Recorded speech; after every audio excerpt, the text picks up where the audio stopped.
Hello and welcome to another edition of the Friday Interest Rate Update. It was a yo-yo week this week with lots of economic news and data coming out.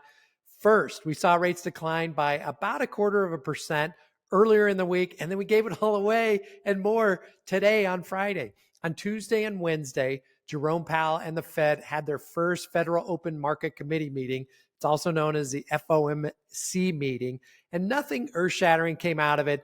They left the Fed funds rate alone, which is basically what we thought would happen. They did indicate they're not in a hurry to reduce rates, trying to make sure they don't jump the gun and have to reverse their action by lowering rates and then raising them the next time. So their next meeting is March 20th. And personally, I think they're going to hold rates steady again.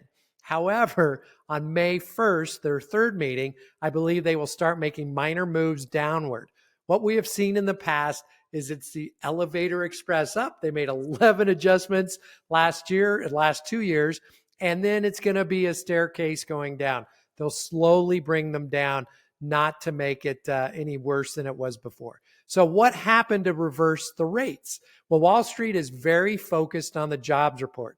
First off came the ADP report, which really takes actual data from their payroll database. This came in under expectations, a little bit over 100,000 job creations, which helped the market early in the week. Then today on Friday, the dreaded BLS report, Bureau of Labor Statistics, came out showing much higher than expected job creations, of 353,000. When a report is released, there are headline numbers that Wall Street reacts to before they can really dive in deep and really dissect the report. The headline numbers caught them totally off guard. So what we had gained earlier in the week was completely reversed. So we have seen it over and over again that the BLS job numbers are really hard to believe. Even so, it still spooks the market.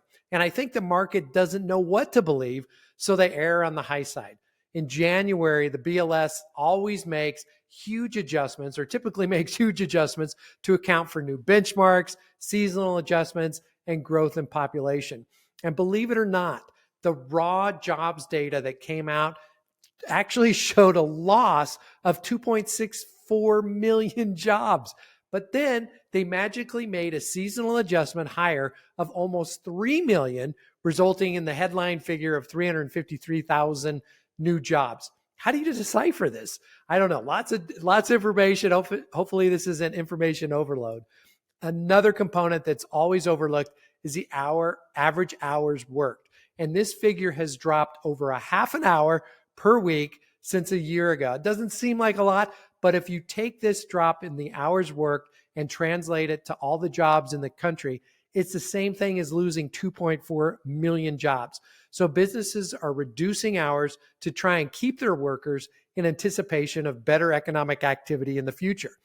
So with the stark contrast in the jobs report, ADP versus BLS, uncertainty prevails. Uncertainty can paralyze a market as they don't want to be on the wrong side, so they err on the high side. All that said, don't panic. Inflation is still coming down. People are living on credit. Jobs are not as robust as reported, and interest rates will drop this year. As we mentioned previously, Fannie Mae predicts rates to be in the 5s by the end of 2024. Now, with these elevated rates, the real estate market appears to be somewhat on pause with respect to the increasing values. And this may give more home buyers that are kind of sitting on the sideline right now a little more time to jump in before the rates drop and the buying frenzy begins. That could definitely happen. So stay tuned. Hope you have a great weekend, and we'll see you next Friday. Bye-bye.